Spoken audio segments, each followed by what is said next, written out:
저는 오늘 여러분들과 함께 생명의 빛을 얻은 자답게 라고 하는 말씀의 제목을 가지고 함께 은혜의 말씀을 나누기 원합니다.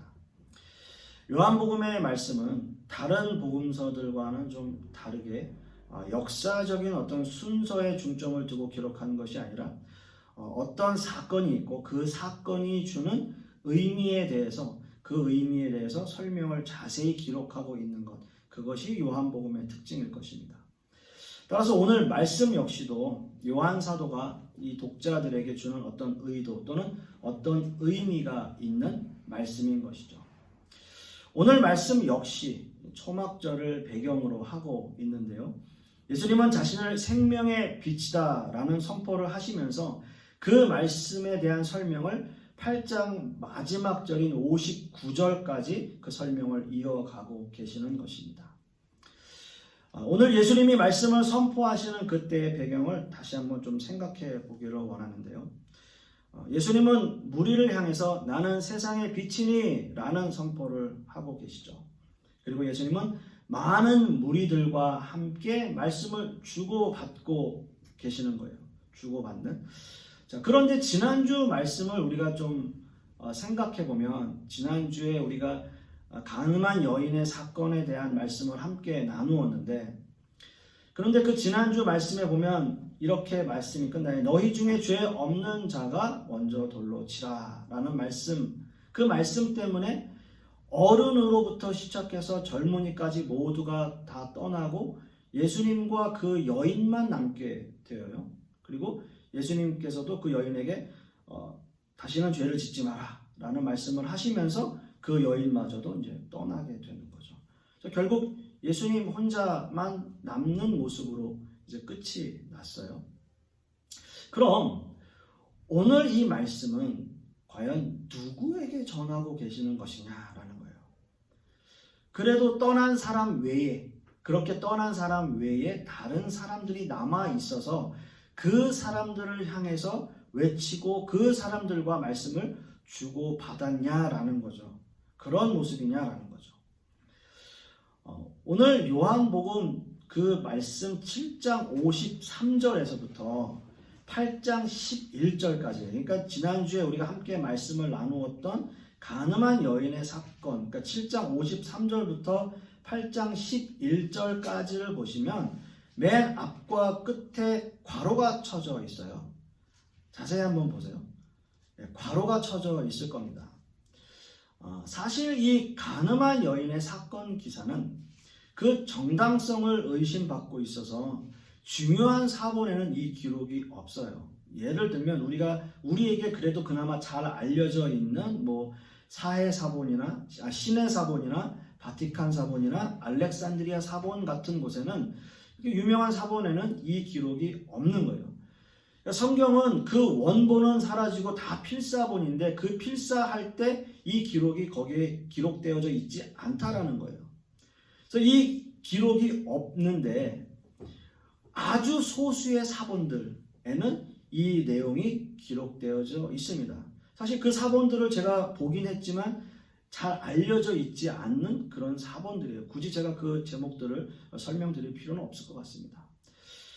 그러나 이 내용이 예수님의 사랑 또 예수님의 용서를 잘 나타내는 내용으로 평가되어졌기 때문에 요한복음의 정경에 오늘 기록을 하고 있는 겁니다.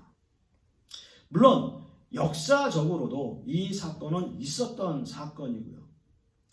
그렇다면 오늘 말씀은 사실 가늠한 여인의 사건 이후에 일어난 사건이 아니라 그 이전에, 그러니까 7장 52절 뒤에 이어져서 내용이 이루어지는 게 훨씬 더 자연스러운 모습이다라고 하겠죠.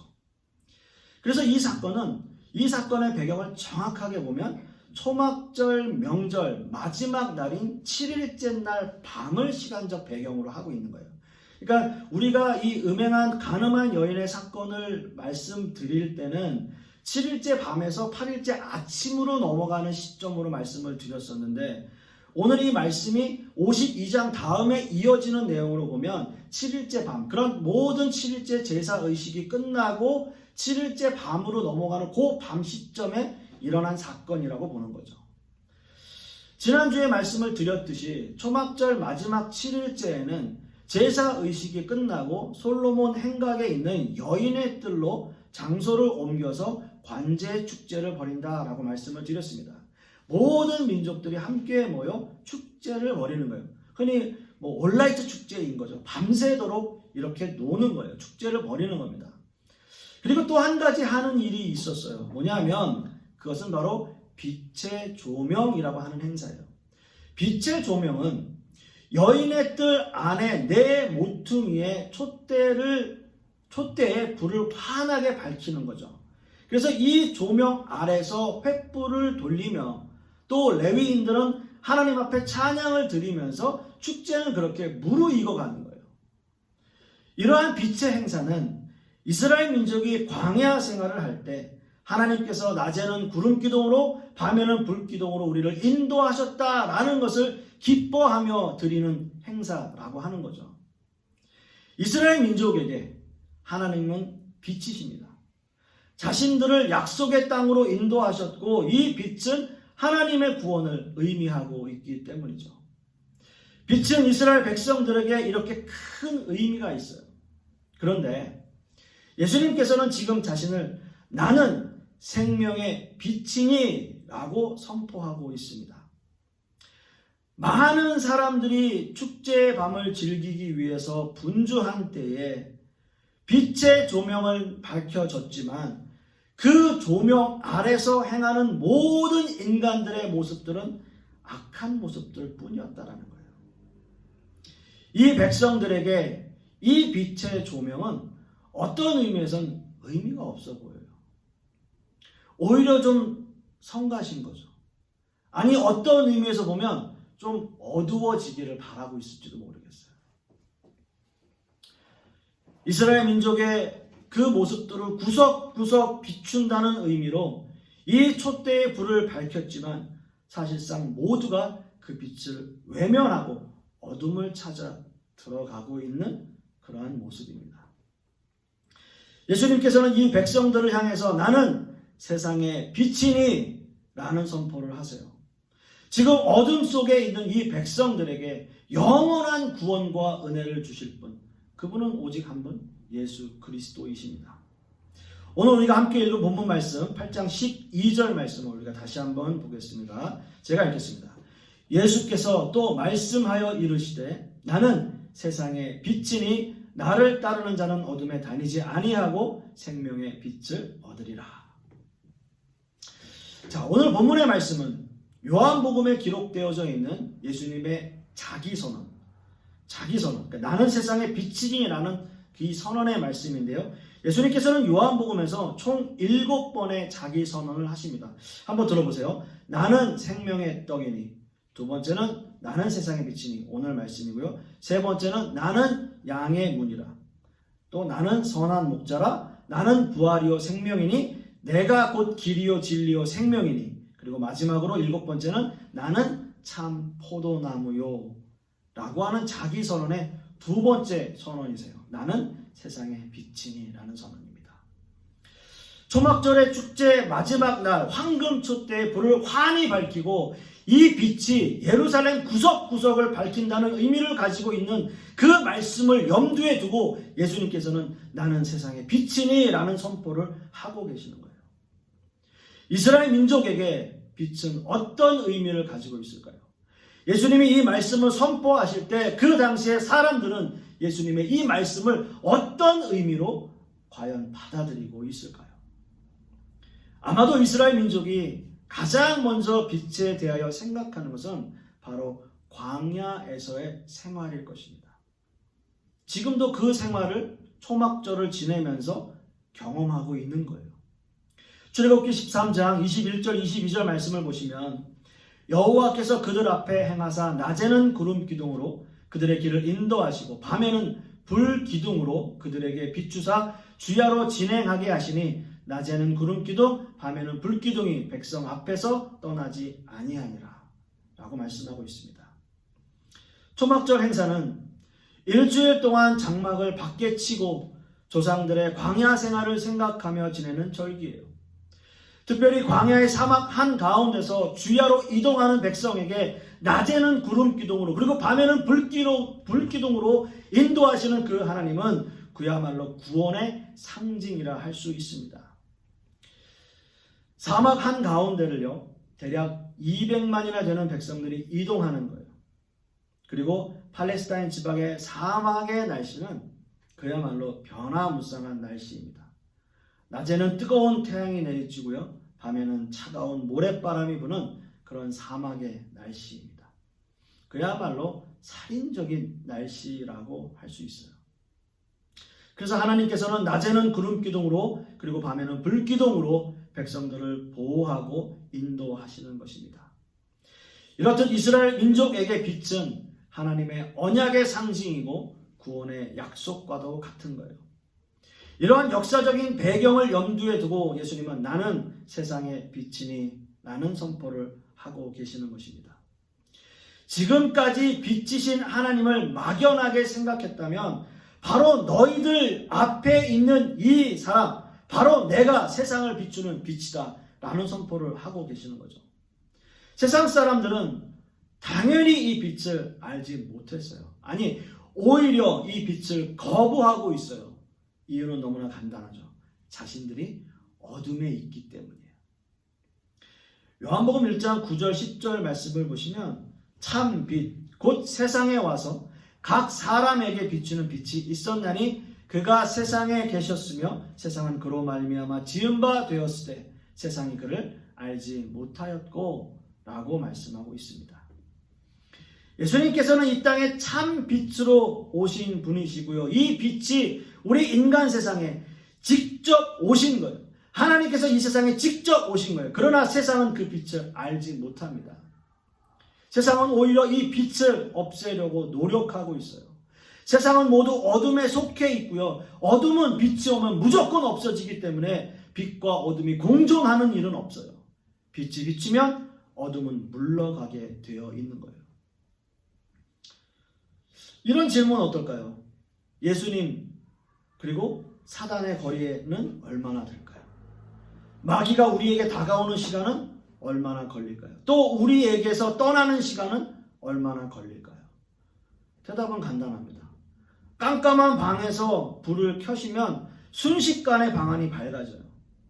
그렇다고 어둠이 영원히 사라지는 것은 아니에요. 다시 불을 끄면 순식간에 어두워집니다. 빛과 어둠 간의 거리는 없어요. 빛이 있으면 어둠이 사라지고 빛이 사라지면 어둠이 나타나요. 우리에게 그리스도의 빛이 있다면 사단은 그 즉시 사라지고 마는 거예요. 그러나 그 빛이 어두워지면 어둠은 언제든지 우리에게 밀려오게 되어 있습니다.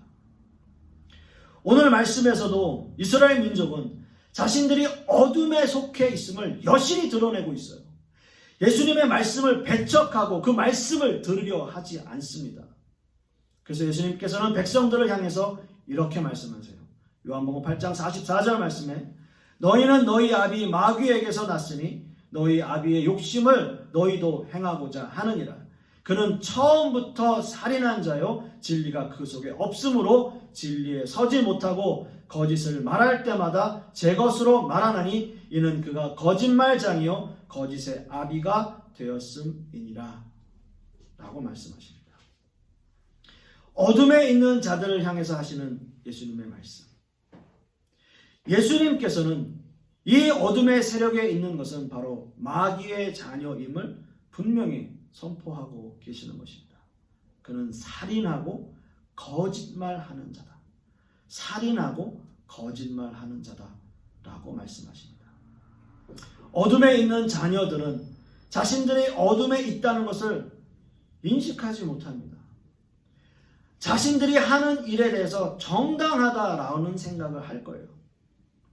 그러나 예수님이 세상에 오신 목적은요, 이 어둠을 물리치기 위해서입니다. 이 어둠을 물리치는 방법은요, 한 가지예요. 요한복음 1장 12절 말씀에 영접하는 자, 곧 그 이름을 믿는 자들에게는 하나님의 자녀가 되는 권세를 주셨으니 라고 말씀하고 있어요. 하나님의 자녀가 되는 권세는 이 세상에 빛으로 오신 그 예수님을 영접하는 자입니다. 예수님을 영접하고 그 이름을 믿는 자들에게는 하나님의 자녀가 되는 권세를 우리에게 약속하고 계시는 겁니다. 이것이 바로 세상의 빛으로 오신 예수님의 목적이세요. 이 빛은 영원한 빛이고요. 이 빛을 영접하는 자마다 영생을 허락하시는 것입니다. 이 빛으로 인해서 우리는 다시는 사망이 없고 어둠에 다니지 않게 되는 겁니다. 어둠에 있던 자들이 자신의 죄로 인해서 죽을 수밖에 없었다면 우리는 영원한 빛을 영접함으로써 영원한 생명을 얻게 되는 것이죠. 에베소서 5장 8절 말씀을 보시면 너희가 전에는 어둠이더니 이제는 주 안에서 빛이라 빛의 자녀들처럼 행하라 라고 말씀하고 있습니다. 바울 사도는 빛의 자녀로서 우리가 세상을 어떻게 살아가야 하는지 분명히 말씀하고 있어요. 세상은 언제나 우리를 유혹하고 시험합니다. 사단은 언제나 우리를 넘어뜨리려고 우리를 공격해 옵니다. 우리가 빛의 자녀라면 빛의 자녀로서의 삶을 우리는 살아가야 할 것입니다. 그것은 바로 생명의 말씀을 듣고 그 말씀대로 실천하며 사는 거예요. 빛의 자녀는 하나님의 말씀 위에 서야 하고요. 그 말씀 위에 서서 그 말씀대로 행하고 그 말씀을 전하기 위해 노력하며 힘쓰며 사는 사람들을 이야기해요. 이것이 빛의 자녀가 이 세상에서 해야 할 의무이며 책임일 것입니다. 우리가 가진 빛이 작거나 밝지 않다 그런 생각할 수도 있어요. 그러나 아주 작은 불씨라도 어둠은 물러가게 되어 있다는 거죠. 넓은 곳을 비추기 위해서 이 빛이 넓게 퍼져 있어야 하는 거예요. 여러분 생각해 보세요. 길거리에 가로등이 어느 일정한 간격마다 떨어져 있어요. 그 도로에 한 군데 그 가로등이 모여 있다면 어떻겠어요? 거기만 밝을 거 아니에요. 거기만. 여러분 방을 한번 생각해 보세요. 집을. 각 방마다 등이 있어야 돼요. 그 등이 거실이나 아니면 안방이나 한 군데 모여 있다면 다른 방은 어떻게 합니까? 깜깜할 거 아니에요. 그래서 그 빛은 간격을 두고 아니면 각 방마다 다 있어야 그 방이 환하고 그 거리가 환하게 되는 거죠. 우리가 빛의 자녀라고 하는 것은 우리가 빛의 자녀로서 이 세상에서 해야 할 일이 있다는 거죠. 자기가 맡은 또 자기가 하나님께 받은 은혜 그것을 하나님 앞에 그 빛의 자녀로서 전하는 것을 의미합니다. 이 빛만이 영원한 생명의 길이기 때문인 것이죠. 사랑하는 성도 여러분, 우리는 모두가 이 빛을 소유한 사람들입니다. 그리고 이 빛은 영원한 빛이고 우리에게 영원한 생명을 주는 빛입니다. 또 이 빛은 진리의 빛이고요. 모든 것을 밝히 비추어주고 또한 올바른 길로 인도하는 빛입니다. 만약 이 빛이 없다면 우리는 아무것도 찾을 수 없고 아무것도 보이지 않아 걸려 넘어질 수밖에 없을 거예요. 빛이 없으므로 무언가 분별해내지도 못할 것입니다. 그러나 그 영원한 빛이신 예수 그리스도로 말미암아 우리는 모든 것을 보고 느끼고 반응하며 또한 분별할 수 있는 능력을 갖게 되는 거죠. 이것이 바로 예수님이 세상의 빛이신 이유입니다. 그렇습니다. 저는 늘 기도하면서 지금의 이 시대를 되게 어둡고 혼탁한 시대다라는 표현을 자주 합니다. 정말 요즘은 이런 마음들이 더 많이 드는 그러한 시대인 것 같습니다. 너무 어두워서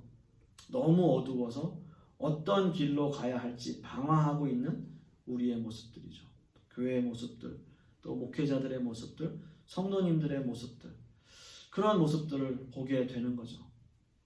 그래서 저는 더 빛의 자녀답게 사는 것이 정말 우리에게 너무나 중요하고 중요하다라는 생각을 하게 되는 거죠. 우리가 점점 그 모습을 잃어가고 있지는 않은가. 빛의 자녀로서 또는 빛과 소금의 역할을 감당하기 위해서 살아야 되는데 그것을 잃어가고 있지는 않은가. 다시 한번 생각하고 고민할 때라고 생각해 봅니다. 말씀을 맺습니다. 빛의 자녀답게 사는 것, 또 말씀을 듣고 세상 가운데로 나아가는 것, 바울 사도가 이 일이 얼마나 기쁜 일이냐라는 말씀을 하셨어요. 모든 성도님들이 복음을 들고 서는 것, 그것이야말로 하나님이 기뻐하시고 또 교회가 해야 할 일이 아닌가라는 생각을 해봅니다. 지금 이 시대, 어둡고 혼탁한 시대이지만 우리가 생명의 빛을 얻은 자답게 살아가는 저와 여러분 되실 수 있기를 간절히 소망하겠습니다. 기도하겠습니다.